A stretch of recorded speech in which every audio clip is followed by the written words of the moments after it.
죄의 용서와 죄의 결과는 다르다. 이게 무슨 말이냐 하면은요, 다윗에 대해서 제가 말씀을 드리는 것이거든요. 다윗이 큰 죄를 졌죠. 다윗의 진죄는 우리가 10번 죽었다 깨어나도 다윗의 진죄는 우리가 할 수 없습니다. 우리가 다윗의 진죄를 우리가 하려면은 적어도 왕이라는 위치가 되어야 됩니다. 그런 위치에서 지을 수 있는 죄이기 때문에 참으로 이 다윗의 죄는 큽니다. 여러분들이 짓는 죄보다 제가 짓는 죄는 몇 배나 더 큽니다. 왜냐하면 지도자이기 때문에. 한 사람의 죄로 말미암아 얼마나 많은 사람들이 고통을 겪는지 모릅니다. 다윗이 계수한 것 때문에요, 7만이 죽습니다. 그렇기 때문에 이 지도자의 죄는요, 어마어마하게 큽니다. 다윗이 정말 큰 죄를 졌죠. 근데 다윗이 회개하니까 하나님께서 다윗을 용서하셨습니다. 그렇기 때문에 그 어떤 큰 죄도 우리가 회개만 하면 하나님께서 용서하십니다. 죄가 크고 죄가 작고 이것이 문제가 아닙니다. 우리가 얼마나 하나님을 의지하느냐. 제가 이렇게 큰 죄를 진 사람입니다. 죄가 많은 것에 도리어 은혜가 많고요, 죄가 많을수록 하나님밖에 없습니다 하는 고백이 나올 수밖에 없기 때문에 도리어 죄가 많은 것이 좋은 건 아니지만 하나님께서는 많은 죄를 통해서 역사를 하십니다. 그래서 여러분이 죄 때문에 낙심되면 절대로 안 됩니다. 이건 사탄의 역사입니다. 죄는 깨끗이 해결하고 회개하고 깨끗하게 해결이 됩니다. 그렇기 때문에 여러분은 죄 때문에 절대로 낙심하거나 어두움에 갇혀서 사탄의 꼬임에 빠져가는 여러분이 되지 않으시기 바랍니다. 자, 다윗이 죄의 용서함을 받았지만 다윗은 죄의 결과에서는 해방을 받지 못했습니다. 다윗이 죄의 용서를 받았지만 다윗이 죄의 결과와 죄의 대가는 치러야 했습니다. 그래서 죄의 용서와 죄의 결과는, 대가는 다르다. 자, 우리가 회개를 하게 되면 죄는 용서해집니다. 근데 아무리 회개해도 죄의 대가는 없어지지 않습니다. 그래서 회개하면 되는 게 있고 회개해도 안 되는 것이 있습니다. 그렇기 때문에 죄는 우리가 회개해서 용서를 받지만 죄의 대가, 죄의 결과는 우리가 감당해야 합니다. 치러야 합니다. 우리가 그 대가를 어떻게 치르느냐가 바로 그것이 믿음입니다. 죄를 지었을 때는 회개하는 것이 믿음이고 그 대가를 치러야 한다면 그 대가를 감사함으로, 기쁨으로, 인내로 그 대가를 치르는 것이, 그것이 믿음입니다. 제가 제 아내의 마음에 상처를 줬다면, 제가 자녀들의 마음에 상처를 줬다면 그 죄는 회개하면은 어떻게 돼요? 용서를 받죠. 그렇지만 그 상처는 남아 있습니다. 그래서 그 상처에 대한 대가는 내가 그 대가를 치러야 되는 겁니다. 그래서 그 대가를 내가 어떻게 겸손함으로, 감사함으로, 기쁨으로, 기도로 그 대가를 감당하느냐, 그것이 얼마나 중요한지 모릅니다. 자, 결론부터 얘기하자면요, 가장 큰 죄를 짓고 가장 많은 대가를 치른 다윗인데도 하나님은 가장 많이 사랑하셨습니다. 그래서요, 여러분, 가장 많이 죄를 짓고 나는 그 죄 때문에 지금 대가를 치는 게 너무 많고 너무 힘들어, 여러분, 그렇다고 여러분 좌절하지 마시고요. 여러분, 그런 사람을 또한 하나님이 또 가장 많이 사랑하신다. 그렇기 때문에 여러분 회개 잘 하시고요, 그 다음에 여러분이 겪고 있는 그 많은 고난에 대해서 감사함으로 십자가를 지시는 저와 여러분이 되시기를 주님의 이름으로 축복드립니다. 다윗이 그렇게 신앙이 좋은 사람이죠. 근데 신앙 좋은 거 아무것도 아니더라고요. 사람이 편안해지면 한순간에 무너집니다. 그렇기 때문에 우리는 항상 긴장 속에 있어야 되고요, 우리에게는 항상 핍박이 있어야 합니다. 항상 나를 괴롭히는 자가 있어야 되고요, 항상 장애물이 우리에게 있어야 합니다. 그래서 우리는 항상 이 핍박이 있어야, 항상 어려움이 있어야, 우리가 항상 전쟁이 있어야 우리의 신앙이 항상 자라는 것이지, 이 편해지게 되면은 다윗이라 할지라도 그 순간에 우리가 넘어집니다. 왜 나에게는 그런 질병이 있지? 왜 나에게는 그러한 원수가 있지? 왜 나에게는 그러한 십자가가 있지? 감사하시기 바랍니다. 십자가도 없고 질병도 없고 왼수도 없고 그러면 너무나 편안해져서 그냥 사탄에게 꼬꾸라 넘어져서 다윗과 같은 죄를 짓게 되면 그것 때문에 이루어지는 그 파장과 그 죄 때문에 이루어지는 상처와 그것이 어마어마하기 때문에 그 모든 대가를 내가 치러야 되기 때문에 여러분 지금 하나님께서 주신 모든 연단에 대해서 참으로 감사하시는. 자, 그러면 하나님 말씀으로 우리가 들어가게 되겠는데요. 사무엘 하 12장 13절. 다윗이 나단에게 말하기를 내가 주를 거역하여 죄를 지었노라. 회개합니다. 다윗이 회개하죠. 그러니까 나단이 다윗에게 말하기를 주께서도 왕의 죄를 제하였으니 용서함 받았습니다. 그렇죠? 왕이 죽지 아니하리이다. 죄의 싹은 사망이요 죄의 저주는 사망입니다. 죽지 아니하리라는 것은 구원을 받았다는 겁니다. 자, 그래서 다윗이 죄를 지었지만 다윗이 회개했고 그래서 하나님은 용서하셨고 다윗은 구원을 받았습니다. 그래서 사무엘 하 12장 13절이 전 신약 성경 복음을 그대로 13절 요 구절 안에 우리가 배우는 그 모든 복음이 이 안에 다 들어있습니다. 그렇기 때문에 얼마나 귀한 구절인지 모릅니다. 근데 문제는 성경은 13절만 있는 게 아니라 14절도 있다는 겁니다. 죄의 용서만 있는 게 아니라 죄의 대가도 있다는 겁니다. 근데 교회에서는 13절은 가르치는데 14절은 안 가르쳐. 알면서도 그냥 구렁이 담 넘어가듯 그냥 슬쩍 넘어가. 14절에 대해서는 피부로 느끼고 피부로 체험하며 그것을 대가로 치르면서 겪고 있으면서도 강제상에서 14절은 얘기를 안 합니다. 왜요? 교인들이 떠나갈까 봐. 왜냐하면 한국 교회 강대상은 기복주의 중심으로 설교를 하기 때문에 14절은 그냥 슬쩍 넘어갑니다. 그리고 13절만 가르칩니다. 13절은 뭡니까? 우리가 회개하면 하나님께서 반드시 용서하시고 우리를 구원해 주신다는 겁니다. 그렇지만 죄의 용서가 있는가 하면 죄의 대가도 있다. 그렇죠? 그래서 죄의 용서와 죄의 대가는 다르다. 죄의 결과는 다르다. 자, 그러면 14절을 저희들이 한번 보겠습니다. 그러나 이 그러나가 중요하고 반드시가 중요합니다. 자, 그러나는 뭡니까? 죄의 용서를 받았으나 죄의 대가는 있다는 겁니다. 그러나를 중요하게 여기라는 겁니다. 아무리 회개하고, 자, 여기서는 우리가 회개를 하니까 죄의 저주에서 깨끗하게 우리를 씻어주셨습니다. 그러나 반드시 죄의 대가는 있다는 겁니다. 내가 젊었을 때 그 많은 죄를 짓고 살았던 대가는 반드시 따라온다는 겁니다. 아니, 나는 나이가 50밖에 안 됐는데 지금 60도 안 됐는데 왜 이렇게 다 망가지지? 젊었을 때 산 대가는 반드시 치르게 된다는 겁니다. 그렇기 때문에 죄는 용서하셨지만 그러나 죄의 결과는 있고 죄의 대가는 있는데 반드시 그 대가는 치러야 한다는 겁니다. 그래서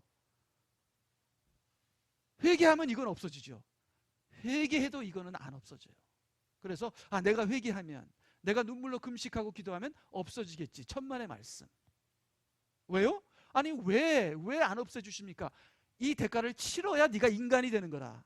그래서 하나님의 자녀가 되기 위해서는 이 대가는 치러야 한다. 그래서 하나님께서 무슨 일이 있어도 이 대가는 치르게 하십니다.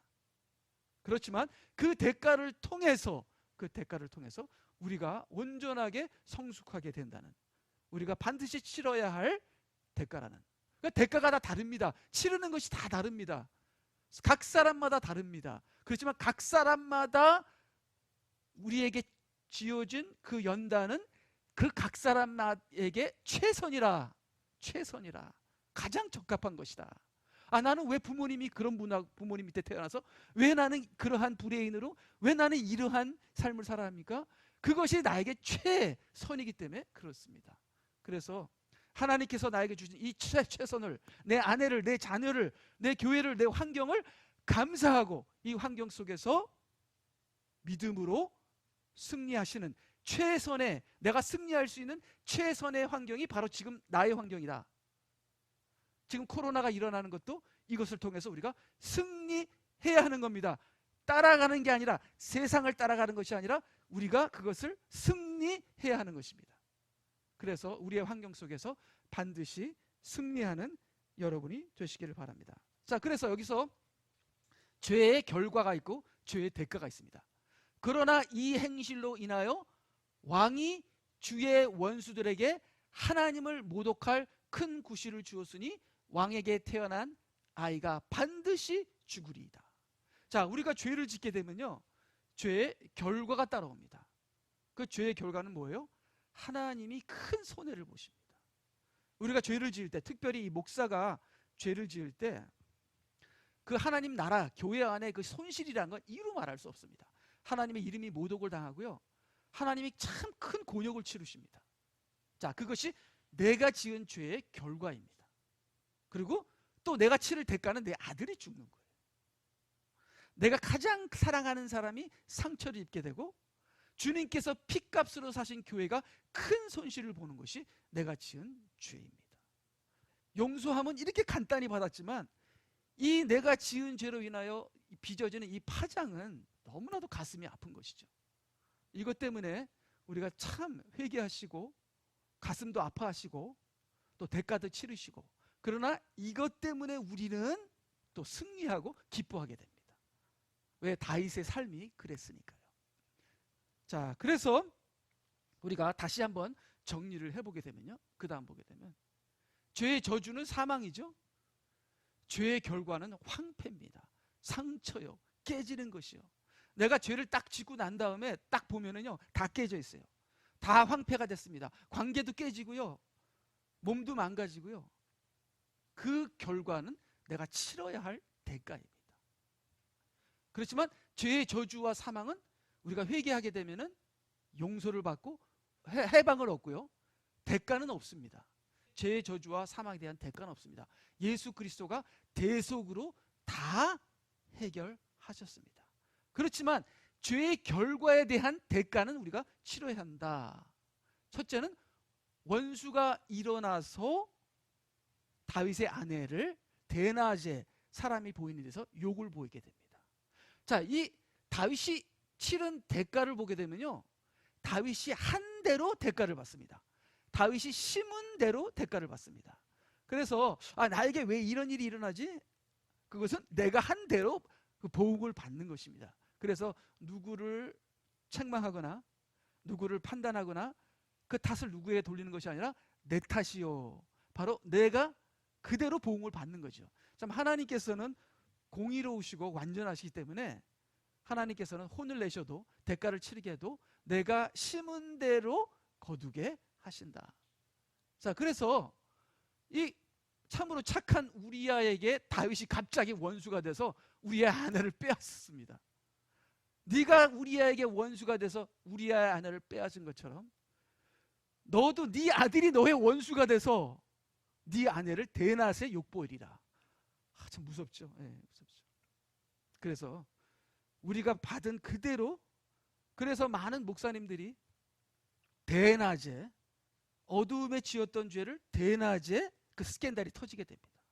그래서 하나님께서는 무섭게 정확하게 심은 대로 대가를 치르게 하시는 것이죠. 자, 그러나 우리가 회개하고 우리가 미리 빨리빨리 회개하고 하나님 앞에 빨리빨리 낮아지면 저는 이 대가도 줄어든다고 생각합니다. 그래서 마지막 환난 때 그 환난 기간이 줄어들도록 기도하라. 환난도 대가도 줄어들 수 있다, 그렇게 생각합니다. 자, 두 번째 다윗의 대가는 집에서 칼이 떠나지 아니하리라. 왜냐하면 칼로 죽였거든요. 우리아를 칼로 죽였잖아. 그러니까 집에서 칼이 떠나지 아니하리라. 왜 우리 집에는 이렇게 자꾸만 칼이 있지? 왜 이렇게 싸우지? 부부간과 자식간에 싸우지? 내가 칼을 먼저 뽑았던 거예요, 내가. 그래서 예수님께서 그 베드로 보고 칼을 꽂으라. 칼을 친 자는 칼로 망하리라. 왜 누가 자꾸만 나를 찌르지? 내가 언젠가 옛날에 누구를 찔렀던 그러한 잘못이 있었던 거예요. 그래서 누가 나를 찌르는 거예요. 이게 우연히 일어나지는 것이 아니다. 그 다음 세 번째는 가장 사랑하는 아들이 죽게 됩니다. 왜 그러죠? 갓난 아기가 왜 그러죠? 자기가 우리아를 죽였으니까. 내가 누구를 죽였으니까 나의 아들도 죽게 되는 것이죠. 그 다음 네 번째가 이게 지금 문제인데요, 하나님의 이름이 원수에 의해서 모독을 당하게 됩니다. 자, 왜 이랬죠? 다윗이 우리아를 죽이는데 원수를 끌어들입니다. 이거는 하지 말았어요. 이거는 하지 말았어야 돼요. 차라리 다윗이 직접 죽이지. 근데 원수 암몬 자손을 끌어들여서 전쟁을 일으켜서 그러니까 제사장은 우리야만 죽은 게 아니라 여러 사람이 한꺼번에 죽었을 거예요. 거기에 우리야도 같이 죽이죠. 그러니까 원수를 동원해서 원수로 승리하게 합니다. 그래서 우리야도 죽게 되죠. 이것은 하나님의 이름에 모독을 하게 된 것이다. 그래서 이 사람이 욕심이 잉태한즉 죄를 낳고 죄가 장성한즉 사망을 낳는다고. 이게 욕심을 부리게 되면 이게 다윗이라 할지라도 제정신을 잃어버려서 하나님의 이름을 모독하는 실수까지 저지르게 된다. 그래서 욕심이 싹이 텄을 때 그것을 과감하게 회개하고 잘라버리는 여러분이 안 되신다면 그 욕심을 통해서 나의 아이가 죽게 된다. 자, 다시 우리가 말씀으로 가게 되면요, 사무엘하 12장 9절. 그런데 어찌하여 내가 주의 계명을 업신여겨 그가 보시기에 악을 행하였느냐? 내가 히딘 우리아를 칼로 죽이고. 살인죄 6번째 계명이에요. 그의 아내를 빼앗아 10번째 계명입니다. 너는 너의 이웃의 아내나 집이나 소유나 종이나 남종이나 탐내지 마라. 10번째 계명입니다. 남의 걸 빼앗았어요. 여기 간음죄도 안 나왔어요. 여기 뭐 간음했다 그 죄는 안 나왔어요. 근데 아내를 빼앗았다, 이 안에 간음죄도 들어간다고 보겠습니다. 7번째 죄.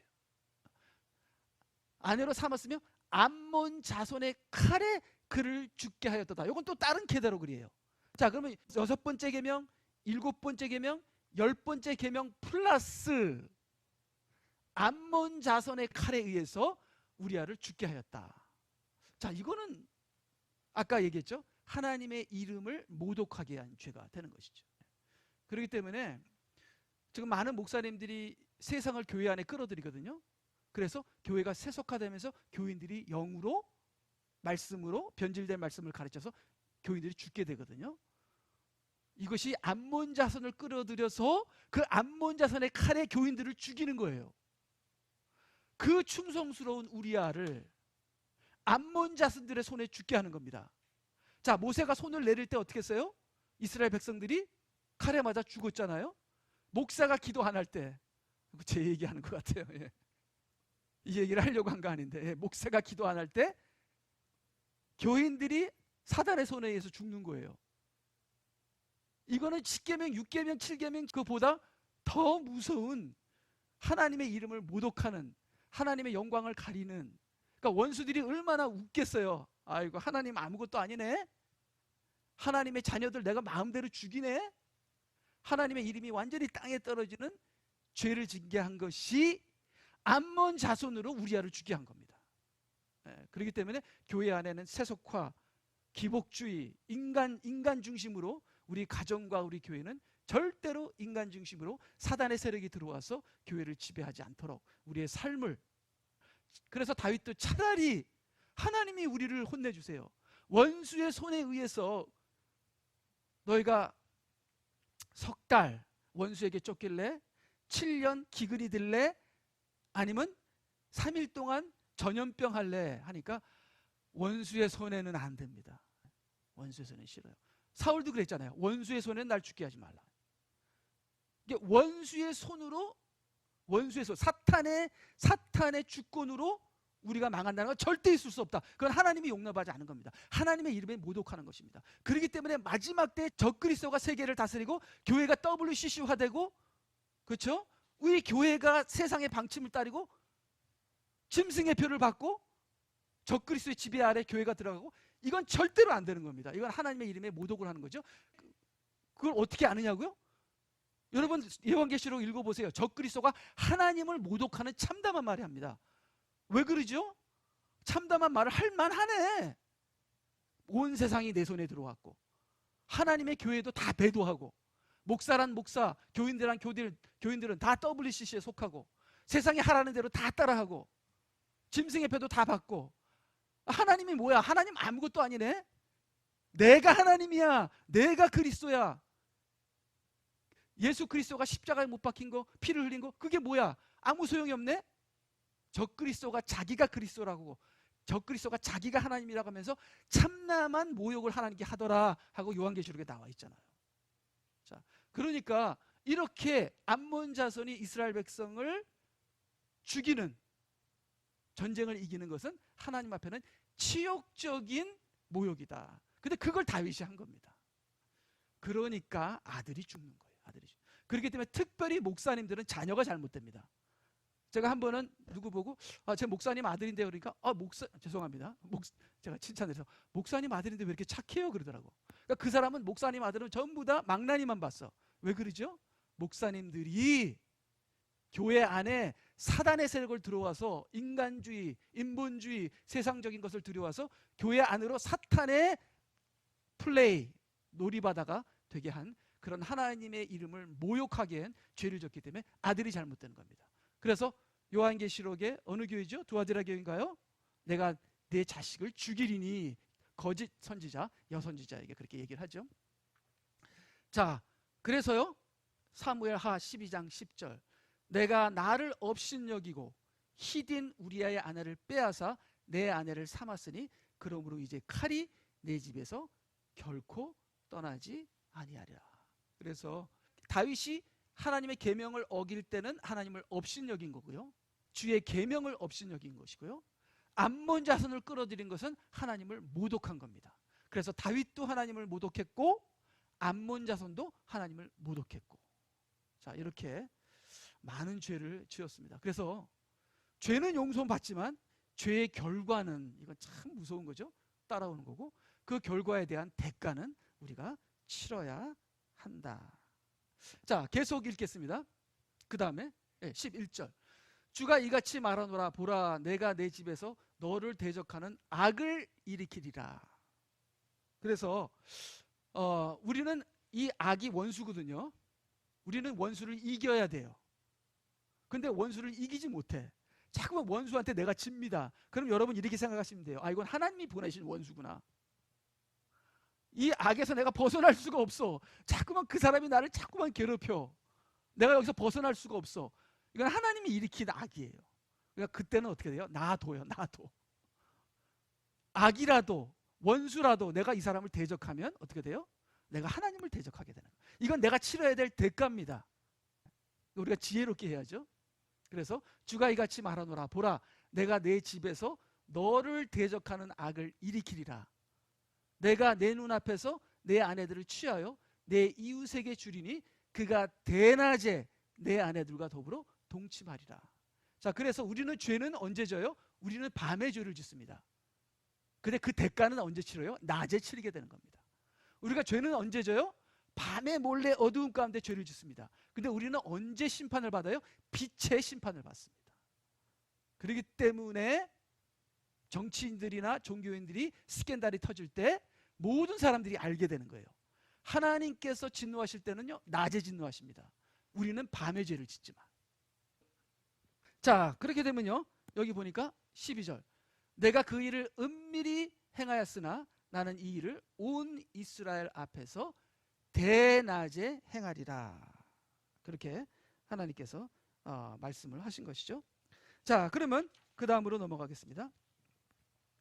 나단이 자기 집으로 떠나니라. 주께서 우리아의 아내가 다윗에게 낳은 아내를 치시니 그 아이가 심히 앓더라. 16절, 그러므로 다윗이 그 아이를 위하여 하나님께 간구하더라. 다윗이 금식하고 안으로 들어가서 밤새도록 땅에 엎드려 있으니. 자, 이 아이가 7일째 죽습니다. 7일째 죽어요.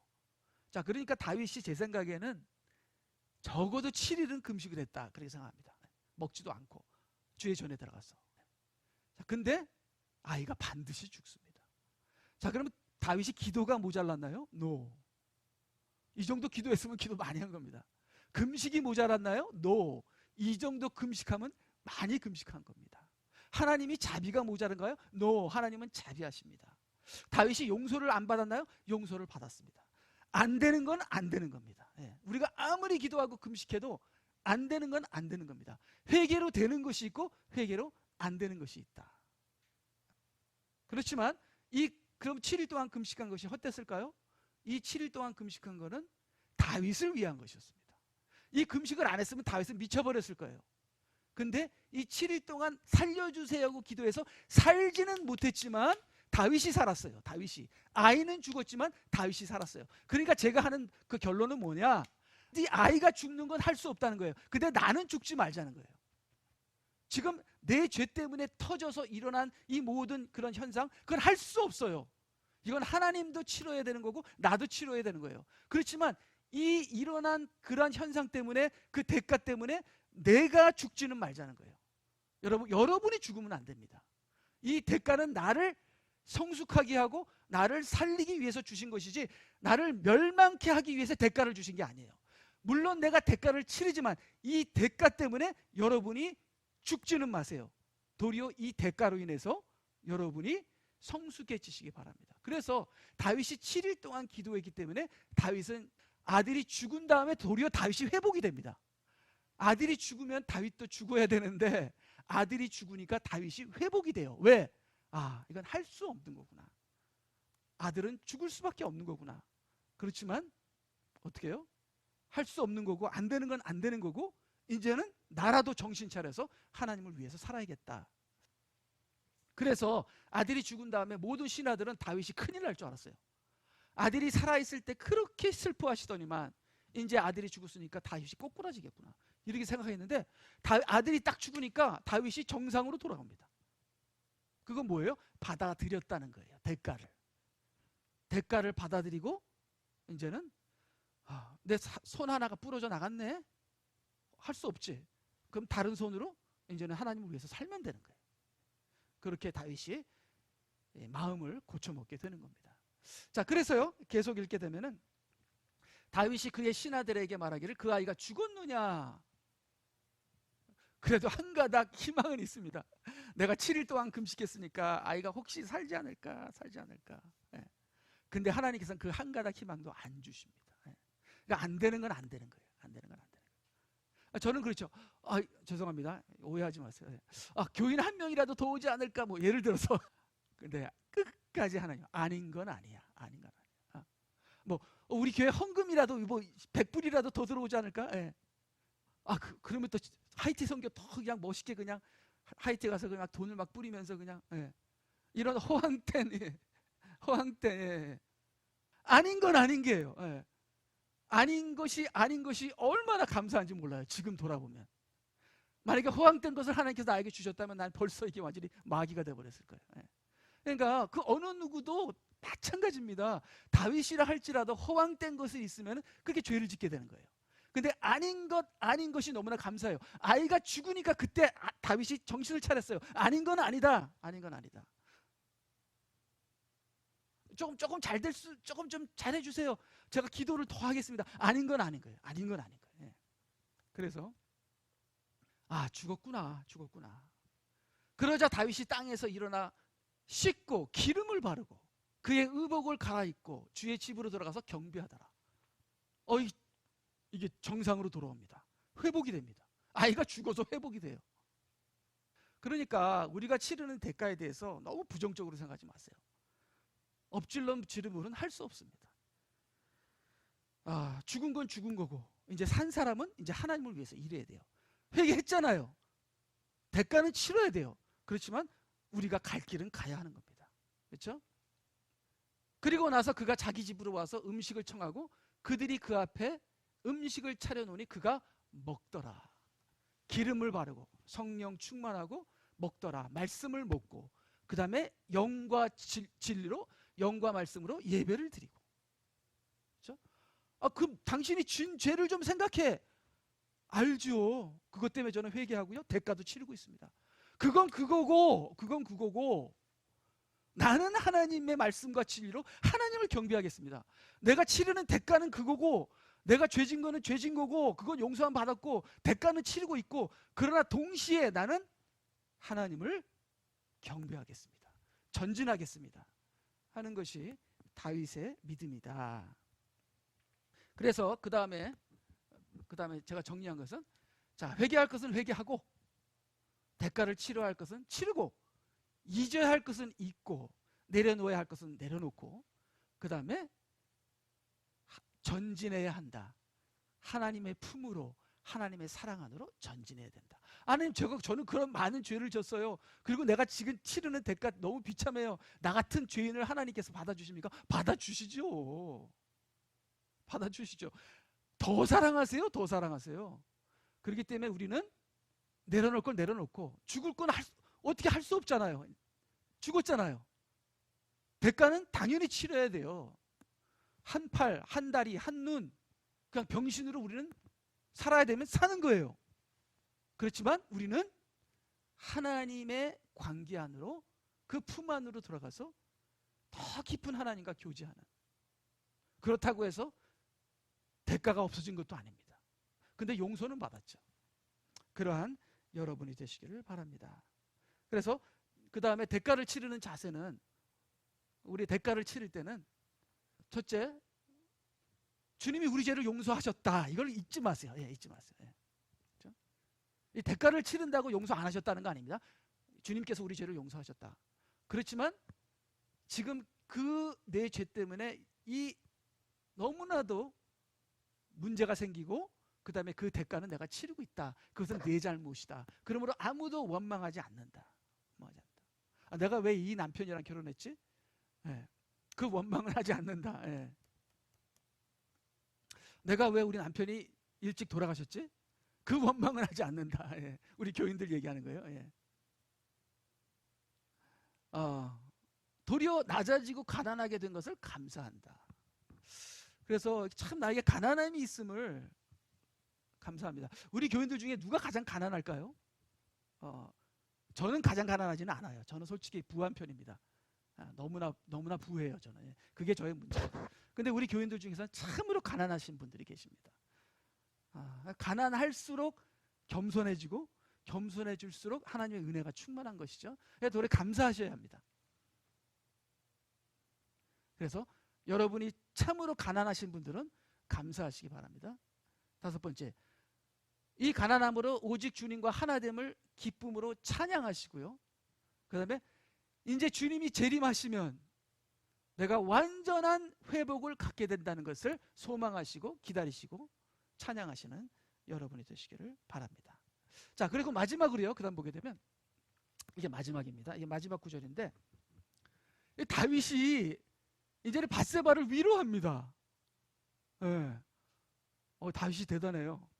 다윗이 그의 아내 밧세바를 위로하고 그녀에게 들어가 동침하니 그녀가 아들을 낳은지라.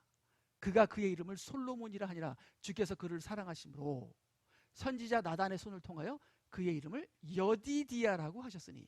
자, 여기서 그래서 5사람의 이름이 나옵니다. 다윗과 밧세바와 나단과 여디디아. 자, 이렇게 죄를 지어서 이렇게 죄의 대가를 치르면서 이렇게 심정이 지금 막 말도 아니게 찢어지게 아픈 상황에서 다윗은 밧세바를 위로하십니다. 이 다윗이 밧세바를 위로하는 것이 예수님이 교회를 위로하는 거예요. 자, 지금 상황을 보세요. 엉망이죠? 아들이 죽은 지 지금 얼마 안 됐습니다. 이런 상황에서 하나님께서 다윗과 밧세바를 버리는 게 아니라 하나님께서 다윗과 밧세바를 위로하심으로써 솔로몬과 여디디아를 낳는데요. 솔로몬의 이름의 뜻은 평화, 예수님입니다. 여디디아는 사랑, 예수님의 사랑. 자, 그러면 그 다음을 보게 되면요, 제가 무슨 말을 하려고 하냐면, 다윗은 사랑하는 그런 뜻입니다. 다윗은 예수님이죠. 밧세바는 약속의 딸이라는 거예요. 그럼 밧세바는 뭐예요? 교회입니다. 약속의 딸이 교회지 뭐예요. 그 다음에 솔로몬은 예수님의 평강, 나단은 주셨으니, 여디디아는 여호와의 사랑을 받는 자. 그래서 이 여디디아라는 뜻이 예수님께서 세례를 받으시고 물속에서 이렇게 나왔을 때 하늘에서 음성이 들리며 비둘기가 내려오고 이는 내 사랑하는 자이니, 그게 여디디아예요. 자, 그러면 뭡니까? 다윗이, 예수님이 죄를 많이 지어서 대가를 치르면서 힘들어하는 교회와 동침하신다는 거예요. 동침, 위로하시면서 동침하신다는 거예요. 말씀으로. 자, 그러면 내가 이렇게 많은 대가를 치르고 있다고 해서 나는 버린 자식이 아니라 하나님께서 찾아오셔서 위로하시고 말씀으로 동침하신다는 거예요. 성령으로 동침하신다는 거죠. 그렇죠? 그리고 그 동침을 통해서 솔로몬과 여디디아를 주신 거예요. 너는 내 사랑하는 아들이야 하는 사랑을 주셨고, 그 다음에 예수님과 우리의 평화, 구원의 평화, 생명의 평화, 그거를 솔로몬과 여디디아를 주신다는 겁니다. 그래서 우리가 대가를 치를 때 힘들어하지 마시고 그 대가 속에서 우리는 전진하는 겁니다. 주님의 사랑의 품으로. 그래서 그 품 속에서 여디디아와 솔로몬을 체험하시는, 여디디아와 솔로몬을 받으시는, 나단이 뭐예요? 주셨다는 뜻입니다. 이름의 뜻이에요. 그래서 사랑이 많으시고 신랑 되신 우리 주님 하나님이 약속의 자녀인 교회가 죄의 대가를 치르면서 고생하지만 신부된 우리를 위로하시고 우리 안에서 말씀으로 하나 되셔서 우리에게 평강과 예수님의 사랑을 체험하고 주신다.